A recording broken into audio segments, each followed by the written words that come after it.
Enermax Polish Vega 140 mm fanai. Įspūdingos specifikacijos. Turėtų puikiai derėti su praeitą kartą bandyto Prolimatech aušintuvu. Ką taip pat ir išbandysime. Na, palyginimai naudosime praeitojo karto nugalėtojus Aerocool V14 aušintuvų modelius. Pats nemanau, kad naudosiu greičio reguliatorių, aušintuvus jungsiu tiesiai, bet jums parodysiu jo galimybės. Taigi galime keisti apsisukimų greitį. Dabar turime didžiausią,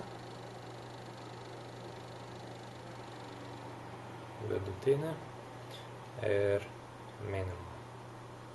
Taip pat galime keisti apšvietimo efektus.